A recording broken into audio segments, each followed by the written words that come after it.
कहानी की शुरुआत पेटुला और टिल्डा नाम की दो लड़कियों को दिखाते हुए होती है, जो एक स्ट्रगलिंग आर्टिस्ट थीं और अपना खर्चा निकालने के लिए ड्रग्स की स्मगलिंग भी करती थीं। लेकिन एक दिन वो दोनों न्यूयॉर्क के एक अपार्टमेंट में ड्रग्स के पैकेट को गिन रही होती हैं। तभी वहाँ पुलिस आ जाती है, जिससे उन्हें अपना सभी सामान और ड्रग्स वगैरह छोड़कर वहाँ से तुरंत भागना पड़ता है। वो दोनों एक ट्रेन में चढ़ जाती हैं। टिल्डा वहाँ पर अकेले बैठकर मैगजीन पढ़ने लगती है, तो वहीं पेटुला अपने ड्रग सप्लायर कोको से फोन पर बात करने के लिए बाथरूम में चली जाती है। कोको उससे कहता है कि मुझे मेरे ड्रग्स के पैसे तुम दोनों से चाहिए, जिसके लिए मैं तुम्हें 48 घंटे का टाइम दे रहा हूँ, क्योंकि पेटुला और टिल्डा ने अपने अपार्टमेंट में ही वो सारा ड्रग्स छोड़ दिया था। अब इन दोनों की बात चल ही रही होती है कि तभी अचानक ट्रेन का टीसी आकर बाथरूम का दरवाजा नॉक करता है। पेटुला के दरवाजा खोलते ही वो पेटुला से ट्रेन की टिकट दिखाने को कहता है, जिस पर पेटुला उसे कहती है कि मेरे पास टिकट नहीं है, लेकिन मैं इसके बदले तुम्हें खुश कर सकती हूँ। जिसके बाद वो दोनों वहीं बाथरूम में इंटीमेट हो जाते हैं। कुछ देर बाद पेटुला टिल्डा के पास आती है और अपनी सीट के नीचे च्युइंगम चिपका देती है और शहर पहुँचते तक वो लोग सो जाते हैं। शहर पहुंचने के बाद वो लोग सड़क पर घूम रहे थे, तभी सड़क के किनारे बैठा एक भिखारी उन्हें देखकर कहता है कि तुम दोनों हमेशा वापस आ जाते हो। टिल्डा और पेटुला उसे नजरअंदाज कर देते हैं और एक टैक्सी में बैठकर निकल जाते हैं। टैक्सी में वो लोग अपने बचपन के दोस्त डेफनी के बारे में बात कर रहे होते हैं, जो अमीर और दिमागी तौर से अनस्टेबल होती है। वो लोग डेफनी का घर ढूंढकर वहाँ चोरी करने का प्लान बनाते हैं, ताकि वो कोको को ड्रग के पैसे लौटा सके। टिल्डा कहती है इसके लिए हमें डेफनी के साथ बचपन वाला गेम खेलना पड़ेगा, जिसमें पेटुला डॉक्टर बनती थी और टिल्डा डेफनी की बेटी का रोल प्ले करती थी। ये सुनकर पेटुला अपने बचपन को याद करने लगती है, जब वो ये गेम खेलते थे। पेटुला को शुरू से ही वो गेम पसंद नहीं था, लेकिन इसके अलावा उनके पास कोई और रास्ता नहीं था। इसलिए वो टिल्डा से कहती है कि डेफनी जो भी कहेगी हमें वो सारी बातें माननी पड़ेंगी। टिल्डा अपने दोस्त की बातों से सहमत नहीं थी, लेकिन कोई और ऑप्शन न होने की वजह से वो मान जाती है। इसके बाद सीन शिफ्ट होता है और डेफनी को अपने किचन में दिखाया जाता है, जो बर्तन धोते हुए गुनगुना रही होती है। टिल्डा वहाँ आती है और उसे ऐसे मिलती है जैसे डेफनी उसकी माँ हो। डेफनी भी इस गेम को आगे बढ़ाते हुए टिल्डा से पूछती है कि आज तुम्हारा दिन कैसा गया। टिल्डा कहती है कि आज हमें स्कूल से जल्दी छुट्टी मिल गई और अब मुझे भूख लग रही है। डेफनी उसकी तरफ देखती है और फिर खाना बनाने लगती है। दूसरी तरफ पेटुला बाहर डॉक्टर बनके तैयार होती है। वो अपने सेल फोन को मेल बॉक्स में डाल देती है। इस गेम को खेलने के 3 रूल्स होते हैं। पहला, सबको गेम खेलना होगा। दूसरा, बाहर का कोई भी आदमी इस गेम में अलाउड नहीं होगा। और तीसरा, कोई भी इस गेम को बीच में छोड़कर नहीं जा सकता। सीन शिफ्ट होकर फिर से किचन में आ जाता है और डेफनी टिल्डा के लिए सैंडविच बनाकर सर्व करती है। तभी वो अचानक टिल्डा का हाथ पकड़कर कहती है कि तुम्हारे नाखून कटे हुए नहीं हैं और कितने गंदे हैं। डेफनी टिल्डा के दांत भी चेक करती है और कहती है कि डॉक्टर के पास चेकअप के लिए जाने से पहले तुम्हें ब्रश करना होगा। डेफनी जब वापस आती है तो टिल्डा को उसी पोजीशन में बैठा हुआ पाती है, इसलिए वो उसे डांटने लगती है। टिल्डा अपने नाखून काटने से मना कर देती है, जिससे डेफनी को गुस्सा आता है और वो एक कैंची से उसके नाखून काटने की कोशिश करती है कि तभी पेटुला डोरबेल बजाती है, जिससे टिल्डा बच जाती है। टिल्डा घबराकर मदद के लिए पेटुला के पास जाती है। पेटुला उसे नजरअंदाज करके एक्टिंग जारी रखने को कहती है।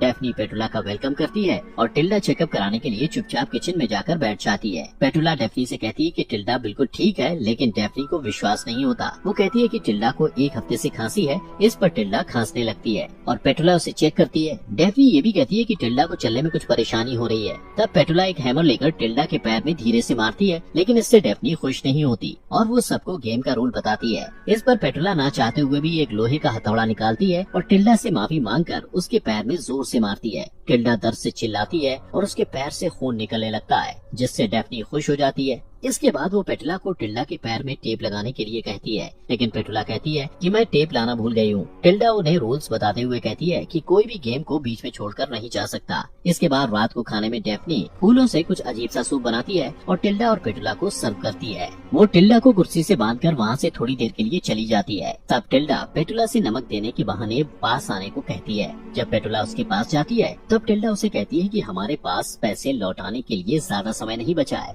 इससे पहले कि पेटुला कुछ कह पाती, डेफनी वहाँ आ जाती है और पेटुला को अपने साथ गेस्ट रूम में ले जाती है और इधर टिल्डा बहुत ही बुरे हाल में होती है। कमरे में डेफनी पेटुला से कहती है कि तुम्हें यहाँ वापस देखकर मुझे बहुत खुशी हुई। दूसरी तरफ टिल्डा को एक भ्रम होता है और वो खुद को एक आईने के सामने कंघी करते हुए देखती है। वो उसी भ्रम में डूबी हुई अपने खाने को लंबे समय तक घूरती रहती है। उस रात पेटुला को कमरे का दरवाजा खुलने की आवाज आती है और उसे महसूस होता है कि कोई उसके कमरे में झांक रहा है। वो समझती है कि वो टिल्डा होगी, इसलिए वो कमरे से बाहर निकलकर किचन में चली जाती है, जहाँ उसे डेफनी दिखाई देती है।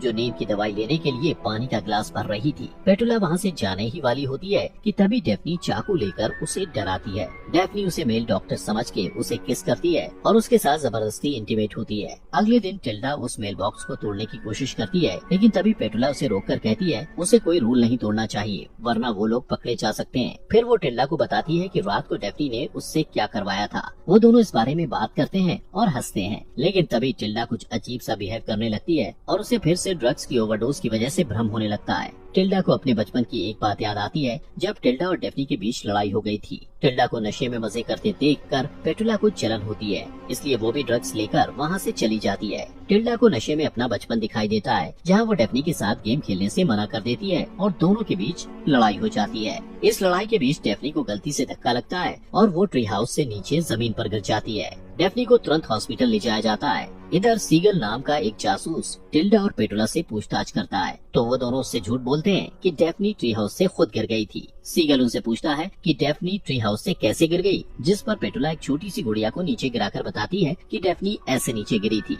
सीगल को दोनों की सच्चाई पर शक होता है और वो डेफ्नी के कमरे में जाता है, जहाँ डॉक्टर डेफ्नी की दादी को बताते हैं कि डेफ्नी ठीक तो है, लेकिन उसके पेट का अंदरूनी हिस्सा डैमेज हो गया है और इस वजह से वो कभी माँ नहीं बन पाएगी। सीन फिर से प्रेजेंट में शिफ्ट होता है, जहाँ डेफ्नी बाथरूम में होती है और अपने प्रेगनेंसी टेस्ट के रिजल्ट को देखकर मुस्कुराती है। दूसरी तरफ पेटुला के ऊपर भी ड्रग्स का असर हो जाता है और उसे भी भ्रम होता है कोई उसके हाथ को चला रहा है। वो घबराई हुई डेफ्नी के कमरे में पहुंच जाती है। वहाँ उसे डेफ्नी के कार की चाबी मिलती है, जिसे लेकर वो बाहर की तरफ भागती है। बाहर उसे टिल्डा मिलती है और वो उसका हाथ पकड़कर कहती है कि हमें जल्दी यहाँ से निकलना होगा। वो लोग कार की तरफ जाते हैं और कार का दरवाजा खोलने ही वाले होते हैं कि तभी वहाँ डेफ्नी आ जाती है और उन्हें बैट से मारकर बेहोश कर देती है। इस बीच पुलिस स्टेशन में सीगल को किसी का कॉल आता है और वो उससे कहता है कि मैं डेफ्नी के केस को संभाल लूंगा। इधर टिल्डा और पेटुला को होश आता है, तब वो देखते हैं कि वो लोग चोटियों से बंधे हुए हैं। डेफ्नी इस खेल को बहुत ज्यादा गंभीर रूप से खेल रही थी और उसे लगता था कि उसकी दोस्त उसकी बेटी है और वो उन दोनों को अपने साथ ही रखना चाहती थी। टिल्डा और पेटुला खुद को आजाद करने की कोशिश करते हैं, पर तभी कोई मेन डोर पर आता है। डेफ्नी दरवाजा खोलती है और उसे सामने सीगल खड़ा दिखाई देता है, जो उससे कहता है कि तुम्हारे पड़ोसियों ने शिकायत की है कि यहाँ से उन्हें किसी के चिल्लाने की आवाज आ रही है। डेफ्नी झूठ बोलती है कि वो अपने नए इलाज की प्रैक्टिस कर रही थी। इस बात से सीगल को शक होता है और वो चारों तरफ नजर दौड़ाता है। वो देखता है कि डेफ्नी के घर की छत से वाटर लीक हो रहा है। इस बहाने से वो घर के अंदर आ जाता है और उसकी मौजूदगी से डेफ्नी परेशान हो जाती है। डेफ्नी उससे कहती है कि मैं अपने दादा दादी की मौत से अभी भी सदमे में हूँ, जिस पर सीगल भी शोक जताता है। इसके बाद सीगल जमीन में पड़ी हुई एक तस्वीर उठा लेता है, जिसमें टिल्डा, पेटुला और डेफ्नी की फोटो होती है। वो उसे देखकर पूछता है कि क्या तुम अभी भी इनसे बात करती हो? तब डेफ्नी कहती है कि मेरे दादा दादी का कहना था कि मेरा टिल्डा और पेटुला के साथ रहना ठीक नहीं है और मुझ पर उनका बुरा असर पड़ सकता है, इसलिए मैंने उनसे दूरी बना ली। हालांकि वो अपनी दादा दादी की बातें नहीं मानती थी और उसे लगता था कि टिल्डा और पेटुला जीनियस हैं। वो सीगल से ये भी कहती है कि टिल्डा और पेटुला के फरार होने के बाद दुनिया उन्हें याद करेगी। इस बात से सीगल का शक बढ़ जाता है, क्योंकि टिल्डा और पेटुला को फरार हुए कुछ ही समय हुआ था और सरकार उन्हें ढूंढ रही थी।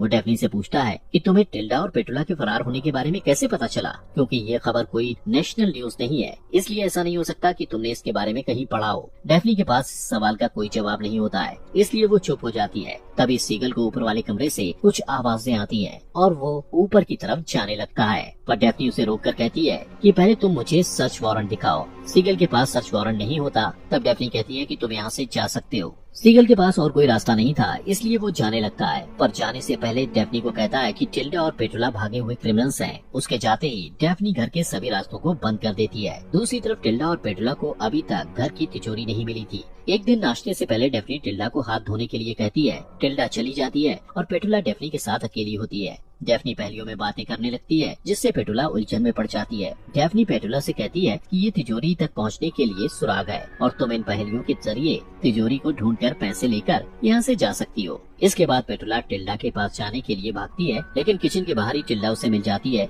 जो शुरू से उनकी बातें सुन रही थी। टिल्डा उससे कहती है कि ये पहेलियां तिजोरी तक पहुंचने का सुराग है और इसलिए तुम मुझे यहाँ डेफ्नी के साथ अकेला छोड़कर तिजोरी को ढूंढो। इसके बाद पेटुला एक खिड़की से देखती है कि गजेबो यानी छत के साथ बनी हुई छोटी सी इमारत में 3 औरतों वाली एक छोटी सी मूर्ति है। जब वो उसे देखने के लिए जाती है तो मूर्ति के नीचे उसे एक पहेली मिलती है, जिसके बाद वो वापस घर में आ जाती है और घर की छत पर बने क्रैक का पीछा करते हुए कमरे में पहुंच जाती है। फिर वो कमरे के सारे पर्दे लगा देती है और उसे आईने में अगला सुराग मिलता है। इस तरह वो तिजोरी तक पहुंच जाती है और जो नंबर उसे मूर्ति, आईने और कैलेंडर में मिले थे उससे वो तिजोरी खोल लेती है। उसे पैसे मिल जाते हैं और वो बहुत एक्साइटेड हो जाती है। इसके बाद पेटुला टिल्डा के कमरे में जाती है जो अपनी डायरी लिख रही होती है। पेटुला कहती है कि अब वो लोग यहाँ से निकल सकते हैं, लेकिन टिल्डा परेशान हो जाती है क्योंकि जब भी पेटुला भागने की कोशिश करती है डेफनी उसे पकड़ लेती है। पेटुला बहुत ज्यादा एक्साइटेड होती है, इसलिए उसे टिल्डा की परेशानी नजर नहीं आती। वो कहती है कि मेरे पास यहाँ से निकलने का बहुत अच्छा प्लान है। उस रात पेटुला और टिल्डा अपना सामान लेकर डेफनी के घर से निकल जाते हैं और किसी से लिफ्ट लेने की कोशिश करते हैं, लेकिन कोई भी वहाँ नहीं रुकता। पेटुला को गुस्सा आता है और वो टिल्डा पर चिल्लाकर कहती है कि तुम मेरी बिल्कुल मदद नहीं कर रही हो। इस बात पर दोनों के बीच बहस शुरू हो जाती है और इस बीच डेफनी वहाँ आकर पेटुला को कार से टक्कर मार देती है। कुछ समय बाद पेटुला को होश आता है और वो खुद को व्हील चेयर में बंधा हुआ पाती है। यहाँ पता चलता है कि डेफनी उसे यहाँ से जाने नहीं देना चाहती थी। डेफनी पेटुला को एक कमरे में लेकर जाती है और टिल्डा को एक पिंजरे में बंद कर देती है। वो पेटुला से कहती है कि मुझे अचानक याद आया कि कैसे मैंने अपने दादा दादी को जहर देकर मार दिया था, क्योंकि वो मुझे केयर टेकर रखने के लिए बार बार फोर्स कर रहे थे, जिससे मैं परेशान हो गई थी। उन दोनों को सजा देने से पहले वो पेटुला को एक डरावनी सी मुस्कान के साथ देखती है, जिसे देखकर टिल्डा डर जाती है। इस बीच वो भिखारी जो टिल्डा और पेटुला से पहले मिल चुका था सीगल के पास जाता है और उससे कहता है कि मैंने टिल्डा और पेटुला को कल देखा था। इस दौरान डेफनी टिल्डा और पेटुला को कहती है कि अब तुम लोग यहाँ से जा सकते हो, लेकिन पुलिस तुम्हें ढूंढ रही है। फिर वो उनका मजाक उड़ाते हुए कहती है कि तुम्हारे शरीर के निशान की वजह से सरकार तुम्हें पहचान भी नहीं पाएगी। लेकिन अचानक डेफनी को गुस्सा आ जाता है और वो दोनों को अपने बच्चे के लिए कमरा साफ करने को कहती है। टिल्डा उसे सच्चाई बताते हुए कहती है कि तुम प्रेग्नेंट नहीं हो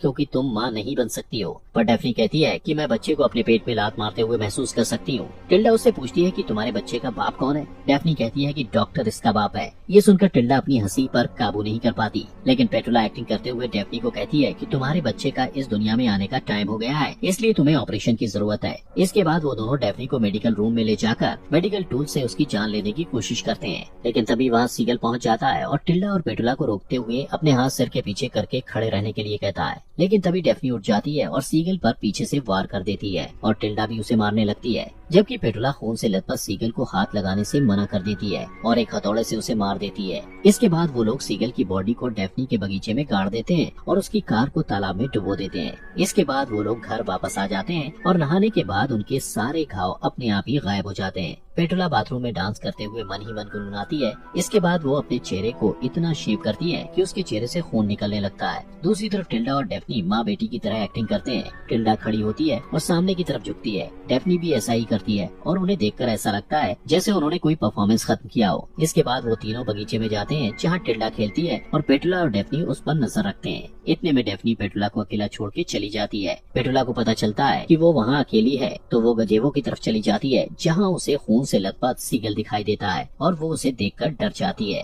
वो जब इस बारे में टिल्डा और डेफनी को बताती है तो वो दोनों उस पर हंसने लगते हैं। फिर वो लोग घर वापस आ जाते हैं और तभी पेटुला देखती है कि उसका मेल बॉक्स खुला हुआ है जिसमें वही गुड़िया रखी हुई थी जो उसने बचपन में सीगल को दिया था। इन सब से कंफ्यूज होकर पेटुला उस जगह पर जाती है जहां उन लोगों ने सीगल की बॉडी को दफनाया था। वो उस जगह को खोदती है, लेकिन वहां उसे सीगल की बॉडी नहीं मिलती। इसके बाद वो फ्रस्ट्रेट होकर वापस घर आकर सोफे पर बैठ जाती है। वो सोफे के नीचे देखती है कि वहाँ उसी तरह की च्युइंगम चिपकी हुई है जैसा उसने ट्रेन की सीट के नीचे चिपकाया था और वहाँ उसी तरह बहुत सारे च्युइंगम चिपके हुए थे। उसे वहाँ टिल्डा की डायरी मिलती है जिसमें वो सब कुछ लिखा होता है जो अब तक उनके साथ हुआ था। तभी वहाँ डेफनी आ जाती है और कहती है कि अच्छा हुआ जो तुम्हें ये डायरी मिल गई, शायद अब तुम ये गेम छोड़कर भागोगी। वो कहती है कि तुम हमेशा गेम्स छोड़कर चली जाती हो और जब वापस आती हो तो तुम्हें कुछ भी याद नहीं रहता। डेफनी उसे अपने हाथ देखने को कहती है जिसमें कुछ निशान होते हैं जो ये बताते हैं कि हर बार गेम छोड़कर जाने पर उसके हाथ पर एक निशान बनाया गया था। पेटुला डर कर टिल्डा से मदद मांगती है जो उसे बताती है कि ट्रेन वाली घटना से लेकर अभी तक जो कुछ भी हुआ है वो असली नहीं बल्कि गेम का ही हिस्सा था।